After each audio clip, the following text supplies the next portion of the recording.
The stone nobody wanted. Hook. What if the thing everyone rejects today is the very thing that will save them tomorrow? What if your greatest value is hidden so deeply that even you cannot see it yet? Stay with me, because this story might change the way you see yourself forever. In a peaceful valley surrounded by mountains, there stood a small village famous for its skilled craftsmen. Every year, merchants traveled from distant lands to buy beautiful sculptures, furniture, and artwork made by the villagers. Among the craftsmen was an old sculptor named Marcus. Marcus was respected throughout the kingdom. People often said that his hands could see beauty where others saw nothing. One morning, Marcus was walking beside a rocky hillside when he noticed a large gray stone lying half buried in the dirt. It was ugly. Its surface was rough and cracked. Most people would not have looked at it twice. As Marcus examined it, a group of young craftsmen passed by. "What are you looking at, master?" one asked. "This stone," Marcus replied. The boys laughed. "That worthless thing? It's cracked. It's uneven. It's useless." Marcus smiled but said nothing. Instead, he hired a cart and brought the stone back to his workshop. For weeks, the villagers watched curiously. Every day, Marcus worked on the stone. The sound of hammer and chisel echoed through the village from sunrise until sunset. People wondered what he saw in it. Months passed. Slowly, pieces of stone fell away. The rough shape began to change, but still, no one understood. Some villagers even mocked him.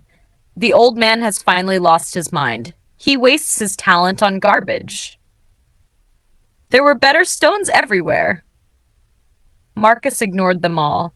He continued working patiently. One afternoon, a young boy named Daniel gathered enough courage to visit the workshop. "Master," he asked, "why do you spend so much time on that stone when everyone says it is worthless?" Marcus put down his tools and smiled. Then he said something Daniel would never forget. "My boy, every stone carries a hidden statue inside it. The world sees only what is outside. My job is to discover what is within." Daniel thought about those words for a long time. The months turned into a year. Finally, the day arrived when Marcus completed his work. The villagers gathered in the town square. A large cloth covered the sculpture.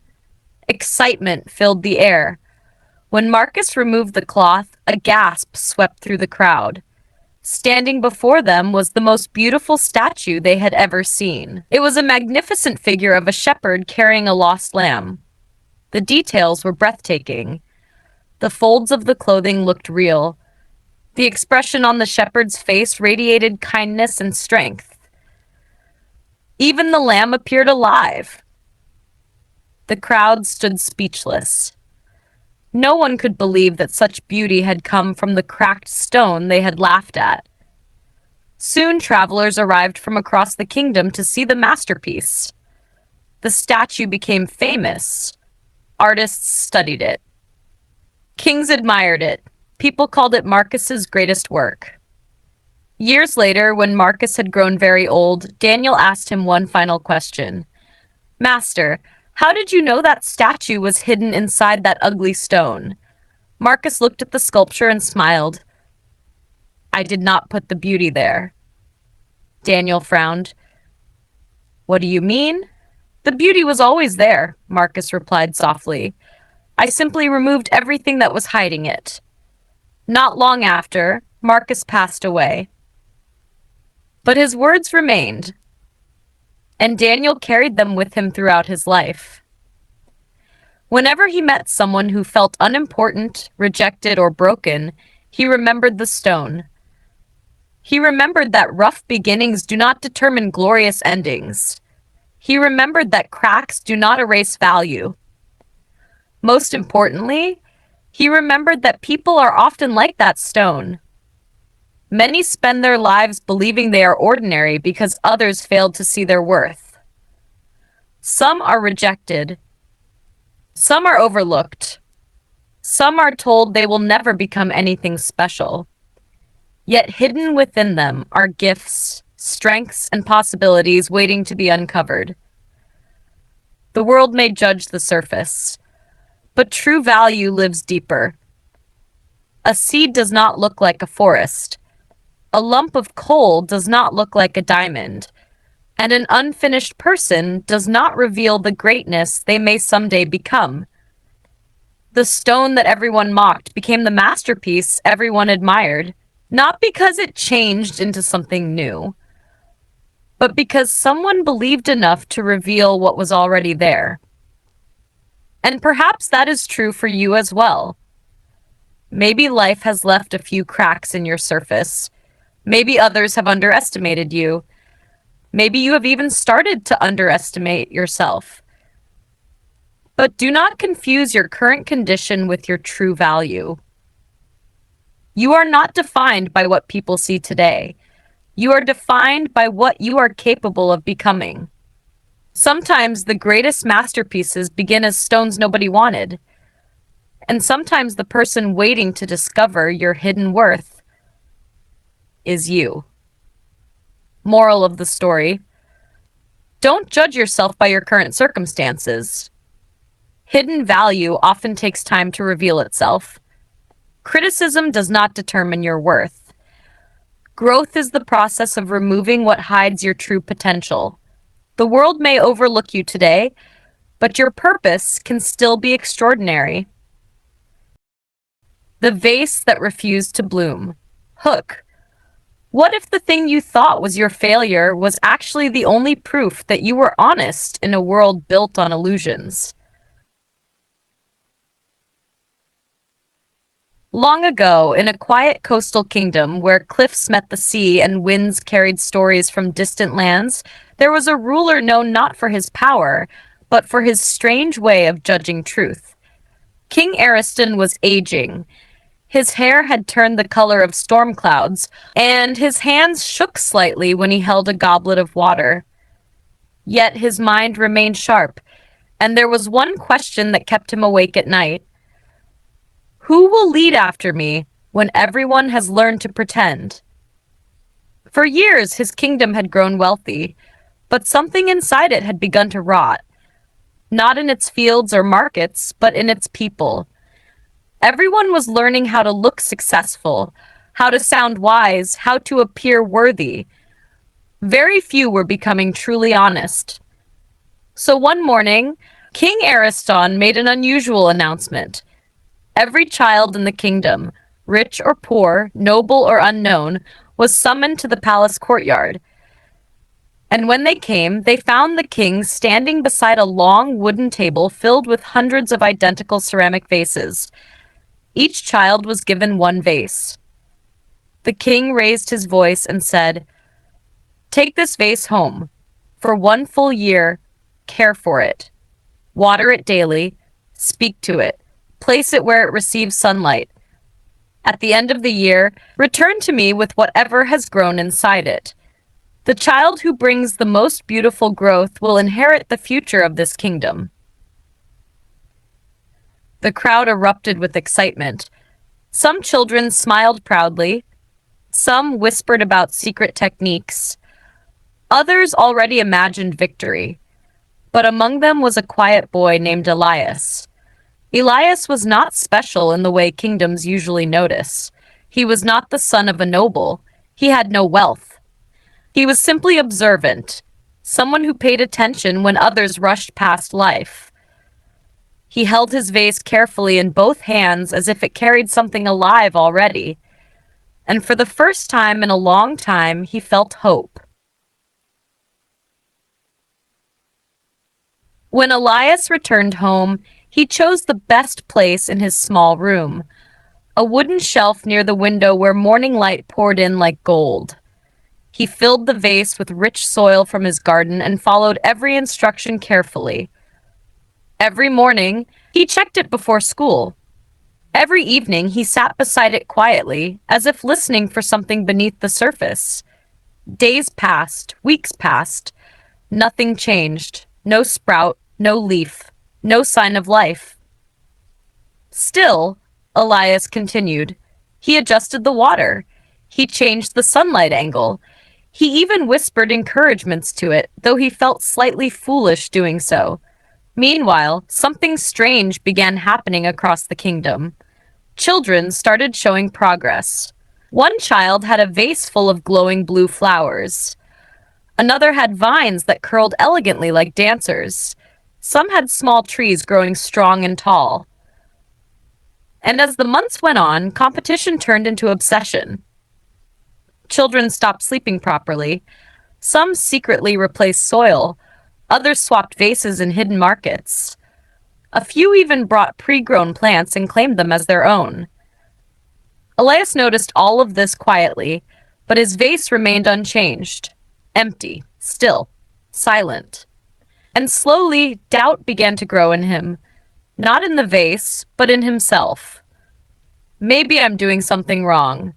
Maybe I'm not good enough. Maybe everyone else knows something I don't. By the 11th month, Elias's vase looked exactly as it did on the first day. And that was the hardest part.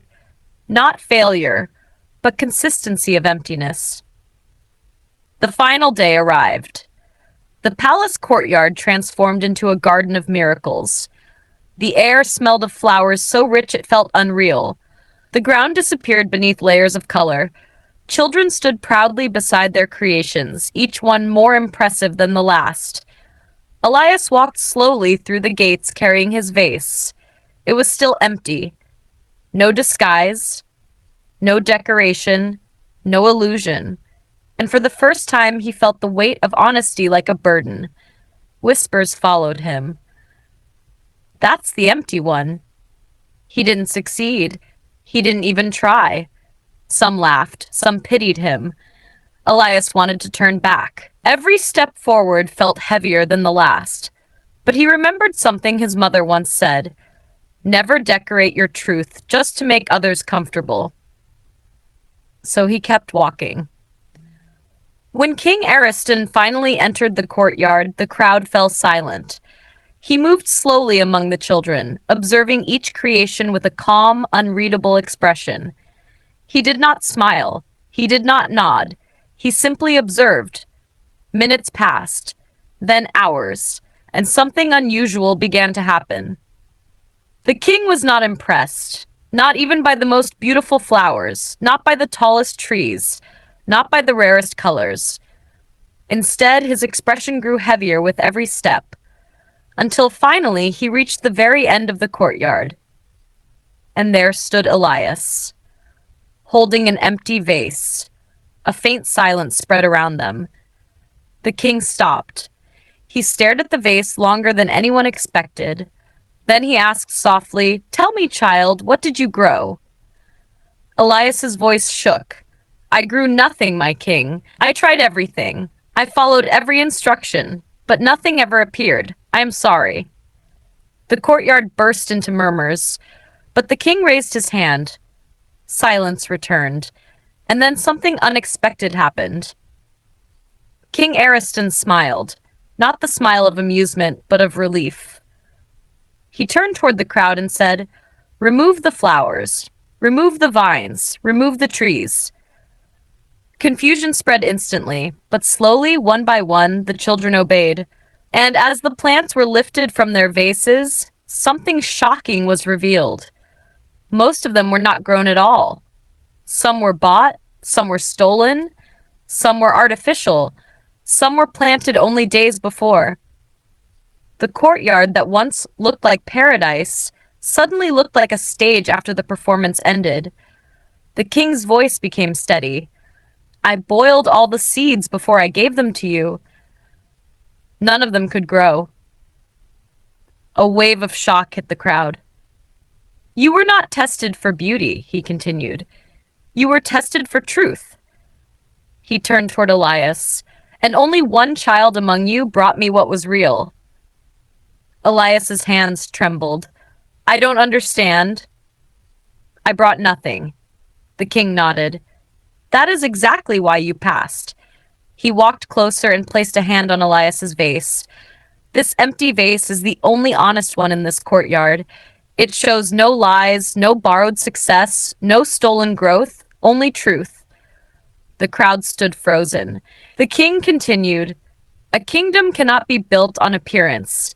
It collapses under the weight of lies. But truth may look empty at first, yet it is the only soil where real life eventually grows. He turned to the others. You tried to impress me, but this child chose honesty over admiration. Then he looked at Elias. You will not rule because you are perfect. You will rule because you are real. That day, Elias did not feel like a winner. He felt like someone who had simply refused to lie. But as he stood there holding his empty vase, something strange happened. For the first time, it did not feel empty. It felt open. Years later, the kingdom changed. Not because it became richer or more powerful, but because it became honest. And people often remembered the boy who brought nothing to the king and still received everything that mattered. Final lesson. Sometimes life does not reward what looks impressive. It rewards what is real. And the bravest thing you can ever show the world is not your success. It is your truth, even when it looks like nothing at all.